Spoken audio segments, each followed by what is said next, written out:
Ranchi police ने बहुत ही बड़े साइबर फ्रॉड का खुलासा किया है, जहां पर में एक साइबर फ्रॉड ने अब दूसरे के अकाउंट से पैसे निकाल करके उस पैसे से साइबर फ्रॉड के जरिए से अपने घर में टीवी, फ्रिज, मोबाइल आदि मंगवा लिया।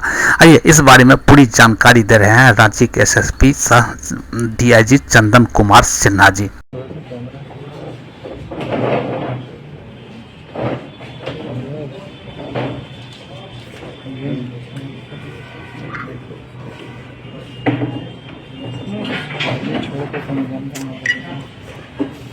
होकर एरिया का एक व्यक्ति था जिसके पास एक अननोन पर्सन का कॉल आया, नॉर्मल कॉल आया और उसे कहा गया कि क्रेडिट कार्ड में आपका जो चार्जेज है ज़्यादा कट रहा है और उसको करेक्ट कराने के लिए आपको हम एक लिंक भेज रहे हैं। और उधर से लिंक भेजा गया। जिस लिंक को जब इसने डाउनलोड किया तो इसका अराउंड 1,07,000 रुपया इसका अकाउंट से निकल गया, डेबिट हो गया।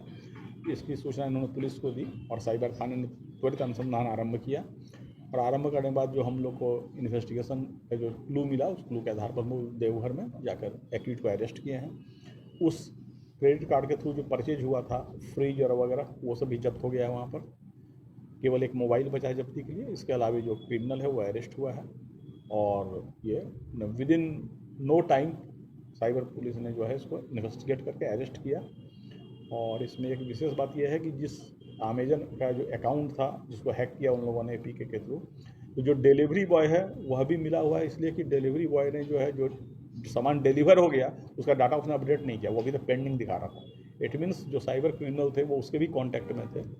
इसके अलावा हम लोग जो है बैंक या क्रेडिट कार्ड प्रोवाइडर एजेंसी से भी ये इस बिंदु पर इंटरनल इंक्वायरी कराएंगे कि भाई ये कैसे उस साइबर क्रिमिनल को नंबर मिल जाता है कि किसके पास क्रेडिट कार्ड है।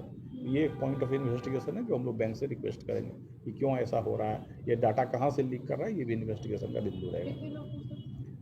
टोटल अरेस्ट जो हुए हैं अभी एक एक्यूट अरेस्ट हुआ जिसमें इन्वॉल्व। ये अभी हम लोग फर्दर इंट्रोगेट करेंगे तब क्लियर होगा।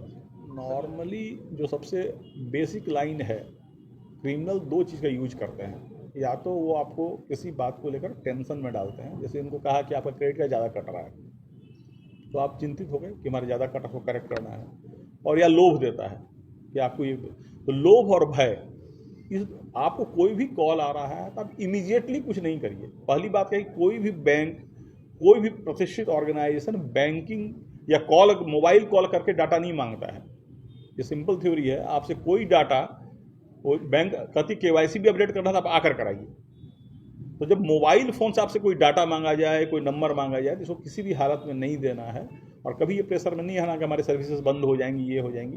तो ये हमारी अपील है कि लोग इस कॉल से परेशान न हो और तुरंत घबरा के किसी को कोई डाटा शेयर न करें। बिल्कुल बिल्कुल, इस तरह के अपराध कई बार हुए हैं, कई जगहों पर हुए हैं। इस अपराधी के द्वारा नहीं, ये अभी तो ये पहली बार बता रहा है। अब इंट्रोगेशन से फर्दर खुलेगा कि क्या हो सकता है कि जो तो नंबर ऑफ टर्मिनल्स बढ़ाने होंगे। कई बार होता है कि चूँकि कॉल्स ज़्यादा आते हैं और कई ऐसे भी कॉल आते हैं जिसको प्रैंक कॉल, परेशान करने के लिए कॉल आता है, तो हो सकता है वो इंगेज होता हो, तो हम लोग टर्मिनल्स को बढ़ाने पर उसमें। पर यूजुअली हमने जो देखा है कि जब भी कोई कॉल किया तो लग जा रहा है। अगर आपको ऐसा फीडबैक है तो हम लोग इसको भी देखेंगे टर्मिनल बढ़ाने की जरूरत है या नहीं। साइबर अपराध को लेकर से जो टेक्नोलॉजी, जो अपराध जो है धीरे धीरे बढ़ रहा है, इसमें पुलिस कैसे, मतलब जो है रिकवरी का जो प्रोसेस है वो क्या है?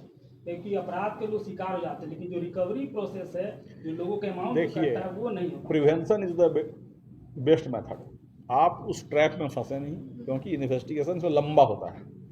क्योंकि कोई आदमी अगर आप देखेंगे तो वो जो साइबर क्रिमिनल वो सिम भी अपने नाम पे नहीं रखता है, वो सिम किसी फेक नाम पे रखता है। तो इन्वेस्टिगेशन बड़ा ही लंबा होता है और नेचुरल है कि कोई भी इन्वेस्टिगेशन में अंतिम बिंदु पर पहुंचना और फिर उसके पैसे की रिकवरी करना एक टॉर्चुअस टास्क है, बड़ा टास्क है। तो प्रिवेंशन सबसे अच्छा उपाय है। अगर हम लोग आम जनता को अवेयर कर पाए कि इस तरह के कॉल पर न फंसे तो ज़्यादा आसान है। और बाकी इन्वेस्टिगेशन में भी पुलिस लगातार लगी हुई है। पीएसए लाइव न्यूज से मैं हूं आपके साथ संपादक अशोक कुमार झा। हम फिर मिलेंगे आपसे बेहतरीन और ताज़ा खबरों के साथ। नमस्कार।